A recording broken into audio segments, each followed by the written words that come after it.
Assalamualaikum warahmatullahi wabarakatuh. Saya Lucy Mutmainah dari Universitas Indah Prasta PGRI akan menjelaskan materi dari ilmu kealaman dasar, yaitu asal mula kehidupan di bumi, hierarki kehidupan, sejarah perkembangan makhluk hidup, identitas dan klarifikasi makhluk hidup, perilaku hidup, dan persebaran makhluk hidup. Di sini ada asal mula kehidupan di bumi.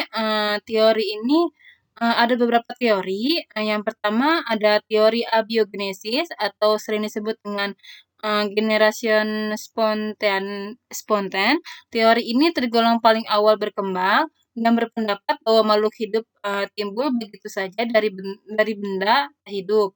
Teori ini dipelopor oleh seseorang filsuf Yunani yang bernama Aristoteles. Yang kedua, ada teori biogenesis. Sejalan dengan perkembangan ilmu pengetahuan, akhirnya orang berpikir secara lebih ilmiah. Para ilmuwan tidak percaya begitu saja terhadap teori tanpa pembuktian yang sifatnya ilmiah. Maka dari itu, beberapa ilmuwan berusaha membuktikan kebenaran teori abiogenesis yang sudah sangat lama bertahan. Di sini ada 3 penemuan ilmiah. Yang pertama ada Frances Rezir, yang kedua Lazzaro Spallanzani, yang ketiga ada Louis Pasteur. Nah, selanjutnya di sini ada teori evolusi kimia atau neobiogenesis. Di sini ada dengan banyak pertanyaan tentang asal mula kehidupan, para ilmuwan terus berpikir dan membuat teori baru. Selanjutnya di sini ada teori panspermia. Pada abad ke-19, para ilmuwan antariksa menciptakan teori baru, yaitu teori panspermia yang sering disebut dengan teori eksogenesis atau kosmologis. Selanjutnya di sini ada teori penciptaan. Berdasarkan pada teori yang dikemukakan oleh para ahli, ilmuwan tersebut, ternyata mereka masih kebingungan dan masih keras untuk melakukan rahasia alam tersebut.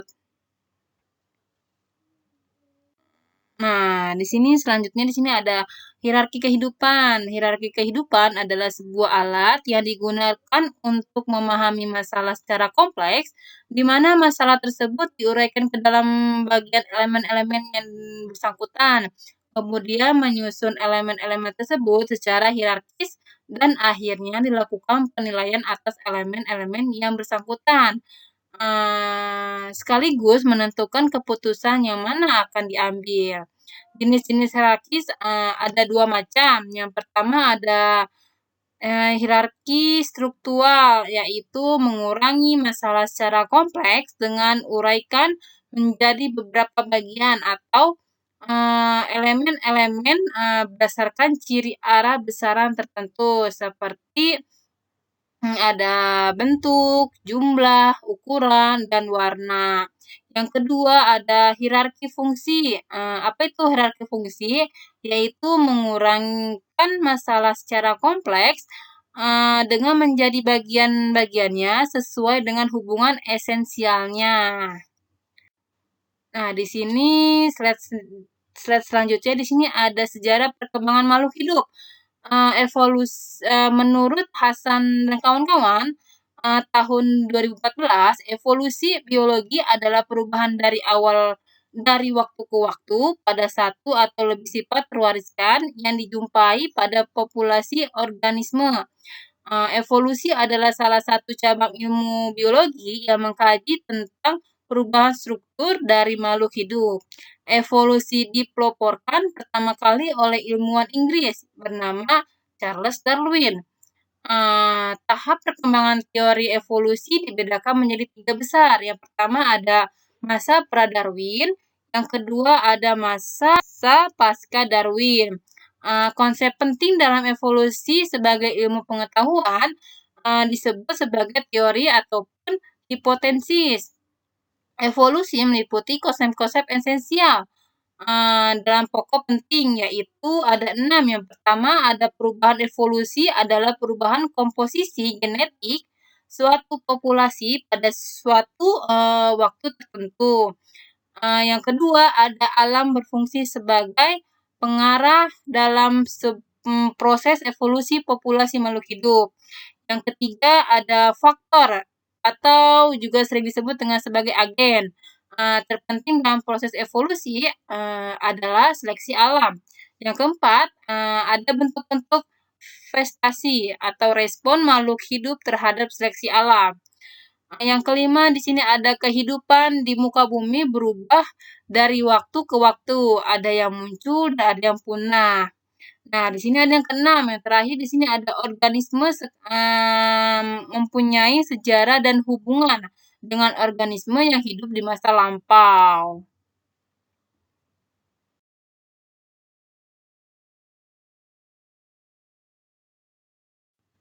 Nah, di sini ada identifikasi dan klarifikasi makhluk hidup.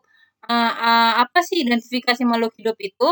Identifikasi makhluk hidup itu adalah proses mengenali dan menentukan spesies atau jenis dari makhluk hidup berdasarkan karakteristik fisik, perilaku, dan ciri-ciri lainnya.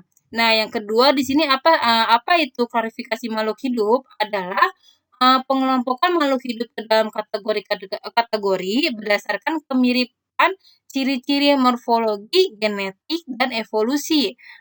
Klarifikasi makhluk hidup modern didasarkan pada sistem taksomi yang diatur oleh Charles Linnaeus pada abad ke-18.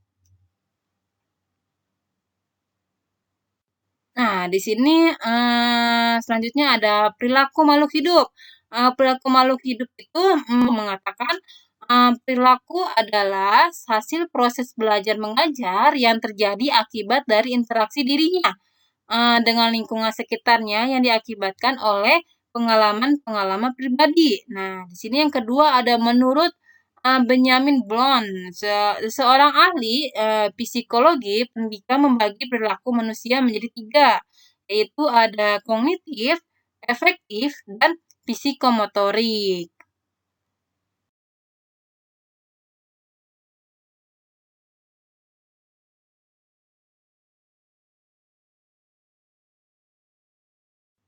Nah, di sini selanjutnya nih, di sini ada persebaran makhluk hidup. Persebaran makhluk hidup adalah sejarah perpindahan makhluk hidup dari tempat asal mereka ke wilayah lain yang di dunia. Sejak awal kemunculan manusia di Afrika sekitar 3.000 tahun yang lalu, manusia telah menyebar ke seluruh dunia. Proses ini terjadi secara bertahap dan melibatkan perpindahan makhluk hidup dari satu wilayah ke wilayah lain, baik secara sukarela maupun dipaksa. Nah, baik, sekian. Terima kasih presentasi dari saya. Saya ucapkan terima kasih kepada Bu Anjani selaku dosen pengampu mata kuliah kealaman dasar. Saya ucapkan terima kasih. Wassalamualaikum warahmatullahi wabarakatuh.